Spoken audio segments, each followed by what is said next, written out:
Vice President J.D. Vance's latest appearance on the Joe Rogan Experience has gone viral, and this time it's not because of politics. Instead, the vice president found himself becoming the punchline on The Daily Show after making a series of bizarre comments about former President Joe Biden and even food. During his conversation with Joe Rogan, Vance complained about media coverage of Biden, saying, quote, "The thing I couldn't get over with Biden was the way that he ate ice cream." He continued, quote, "They would get him eating ice cream in the most ridiculous, suggestive way imaginable." That remark immediately caught the attention of The Daily Show host Michael Costa, who looked stunned before responding, quote, "Suggestive?" Costa then joked that he remembered seeing Biden eat plenty of ice cream, but never had the reaction Vance seemed to be describing. The comedian even suggested that Vance might be revealing more about himself than anyone else before the show rolled a montage of Biden casually eating ice cream. Costa said, quote, "Do you ever meet someone with a kink and they assume you have it too?" Costa pointed out that there was nothing unusual about it, adding that Biden was simply eating it normally. He said, quote, "If you actually look at Joe Biden eating ice cream, there's nothing suggestive about it. I mean, look at this. The man uses his teeth. He's biting it like a shark." But the conversation only became stranger. Vance and Rogan then drifted into a discussion about what they described as, quote, "arousing foods." Rogan joked, quote, "You'd have to be a very manly man to confidently eat a corn dog." Laughing, Vance replied, quote, "I don't know that I could do it, Joe." He then added another line that quickly spread online, quote, "I try to eat my corn dogs. That's between me and my kitchen." That gave Costa even more material. He joked that Vance must be eating corn dogs alone over the kitchen sink in the dark before teasing that nobody is looking that deeply into how someone eats everyday food. The viral exchange has become one of the most talked about moments from Vance's appearance as he continues promoting his new memoir, Communion. But that wasn't the only headline from Vance's interview with Joe Rogan. In another moment that's now generating major political fallout, the vice president made fresh admissions about the Epstein files, comments that are already fueling a whole new controversy. Here's what he said. In a rare admission that's turning heads across Washington, U.S. Vice President J.D. Vance has acknowledged that the Trump administration mishandled the release of the Jeffrey Epstein files. Speaking during a lengthy appearance on the Joe Rogan Experience, Vance admitted the administration made mistakes, not necessarily with the investigation itself, but with how it communicated and released the documents to the public.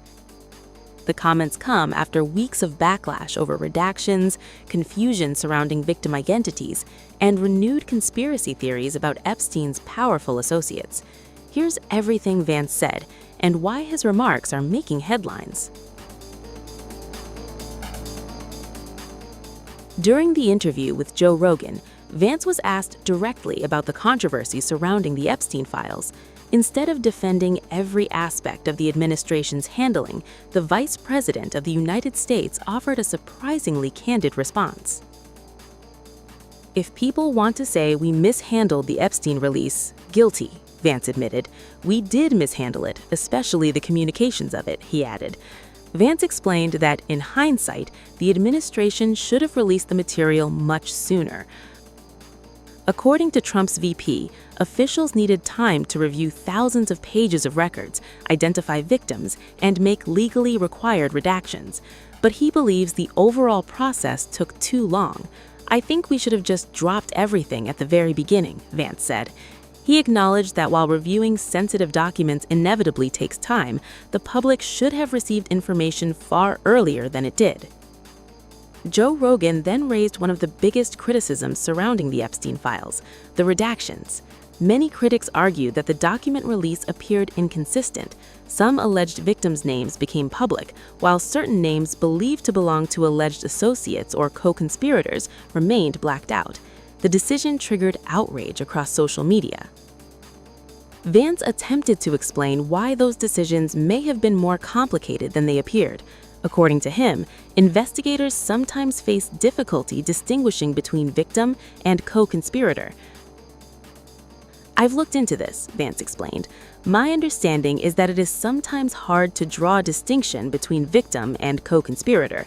He suggested that some individuals who were originally exploited by Epstein may later have helped recruit additional victims. Because of that complexity, the Department of Justice attempted to balance transparency with protecting victims. What DOJ tried to do, Vance said, is make that judgment as best they could and release as much as possible. Perhaps the most striking moment of the interview came when Vance discussed conspiracy theories surrounding Epstein. The vice president admitted he personally believes there is still a larger, unanswered story. "I would go to my deathbed believing there is a story there," Vance told Rogan. However, he was equally clear about one important point. He said he has not seen evidence proving any broader conspiracy, and "I promise you there's not some document, at least that I'm hiding, that allows us to prove exactly what was going on." His comments appear to acknowledge widespread public suspicion while also pushing back against claims that the administration is secretly withholding definitive proof. Vance has publicly discussed the Epstein case before. During a June appearance on The View, he admitted he had long been fascinated by the unanswered questions surrounding Epstein. "I was frankly kind of a conspiracy theorist on the Epstein stuff," Vance admitted. He said he found it deeply troubling that Epstein, a convicted sex offender, maintained relationships with numerous wealthy and influential figures. Still, Vance cautioned against jumping to conclusions. While he said many questions remain unanswered, he acknowledged that nobody can know exactly what happened without concrete evidence. At that time, he also emphasized that he supported complete transparency regarding the Epstein files. Vance offered insight into U.S. President Donald Trump's thinking throughout the controversy. According to the vice president, Trump became increasingly frustrated as Democrats and critics continued suggesting he had something to hide regarding Epstein. Vance claimed Trump ultimately decided that making more information public was the best approach. Vance even claimed Trump personally called senators and encouraged them to move legislation forward, promising he would sign it. Jeffrey Epstein's death in federal custody in 2019 has remained one of the most controversial criminal cases in modern American history. For years, critics from across the political spectrum have demanded full disclosure of records connected to Epstein's network.